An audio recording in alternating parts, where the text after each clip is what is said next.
एक अंधेरी रात थी। चांद बादलों में छिपा हुआ था। 14 साल का एक लड़का उमर छत पर बैठा हुआ था। उसकी आंखें दुनिया को देख नहीं सकती थीं, मगर उसका चेहरा आसमान की ओर था, जैसे वो सितारों से बातें कर रहा हो। तभी उसकी मां ने नीचे से पुकारा, उमर बेटा सो जाओ, कल स्कूल है। उमर ने मुस्कुराते हुए जवाब दिया, मां मैं देख नहीं सकता, लेकिन मुझे लगता है मैं सितारों तक पहुंच सकता हूं। यह एक ऐसा सपना था जिसे आम लोग पागलपन समझते, मगर उमर के लिए यह उसकी पहचान थी। उमर एक सरकारी स्कूल में पढ़ता था, जहां दृष्टिहीन बच्चों के लिए विशेष कक्षाएं थीं। ब्रेल लिपि के माध्यम से पढ़ाई करता। उसकी किताबें उंगलियों से पढ़ी जाती थीं, लेकिन दिमाग और दिल से वो बहुत तेज था। क्लास में अक्सर उसकी उपस्थिति कम होती, मगर उसके सवाल सबसे कठिन और गहरे होते। एक दिन टीचर ने पूछा, उमर तुम्हारा लक्ष्य क्या है? वह बोला, सर मैं नासा में वैज्ञानिक बनना चाहता हूं। पूरी क्लास में एक पल को सन्नाटा छा गया और फिर कुछ बच्चों की हंसी गूंजने लगी। एक ने ताना मारा, नासा? तुझे तो बोर्ड भी नहीं दिखता। लेकिन उमर ने बड़े शांत स्वर में जवाब दिया, मैं देख नहीं सकता, इसलिए मुझे महसूस करने की आदत है, लोगों के मजाक को भी और अपने सपनों को भी।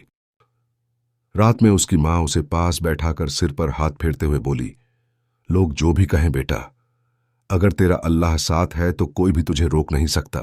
उसी रात उमर ने चुपचाप आसमान की ओर हाथ उठाकर खुद से वादा किया, मैं अंधा हूं, मगर अपने सपनों को कभी अंधा नहीं बनने दूंगा। तो कुछ महीनों बाद स्कूल में एक विज्ञान प्रतियोगिता की घोषणा हुई। सभी छात्रों ने भाग लिया, मगर उमर ने कुछ अलग किया। उसने एक ऐसा मॉडल बनाया जो अंधे बच्चों को ब्रेल के जरिए ग्रहों और तारों के आकार, दूरी और गति को महसूस करवा सकता था। यह एक अनोखा आविष्कार था। प्रतियोगिता के दिन जब उमर ने अपना मॉडल प्रस्तुत किया, जज हैरान रह गए। उन्होंने कभी नहीं सोचा था कि एक दृष्टिहीन बच्चा अंतरिक्ष को इतने संवेदनशील तरीके से समझ सकता है।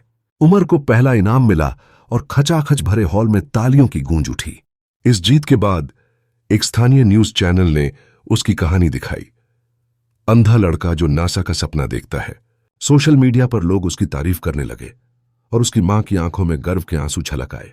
उसी दौरान दुबई में होने वाली इंटरनेशनल यूथ साइंस समिट से उसे भाषण देने का निमंत्रण मिला। यह सुनते ही उसकी मां ने उसे गले लगाकर कहा, बेटा तू तो वाकई सितारों के पास जा रहा है।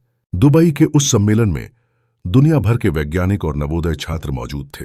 जब उमर ने अपनी कहानी और मॉडल साझा किया, तो नासा के एक वरिष्ठ वैज्ञानिक ने उसके पास आकर कहा, हम तुम्हारे मॉडल पर रिसर्च करना चाहते हैं और तुम्हें नासा की समर इंटर्नशिप के लिए चुनते हैं। उनकी आंखों में आंसू आ गए। वो देख नहीं सकता था, मगर उस पल वो आकाश के हर तारे को महसूस कर रहा था।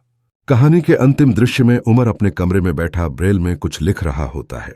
कैमरा उसकी उंगलियों पर झूम करता है और उसकी आवाज आती है, अंधापन आंखों में नहीं होता, अंधापन तब होता है जब हमारे सपनों की रोशनी बुझ जाती है।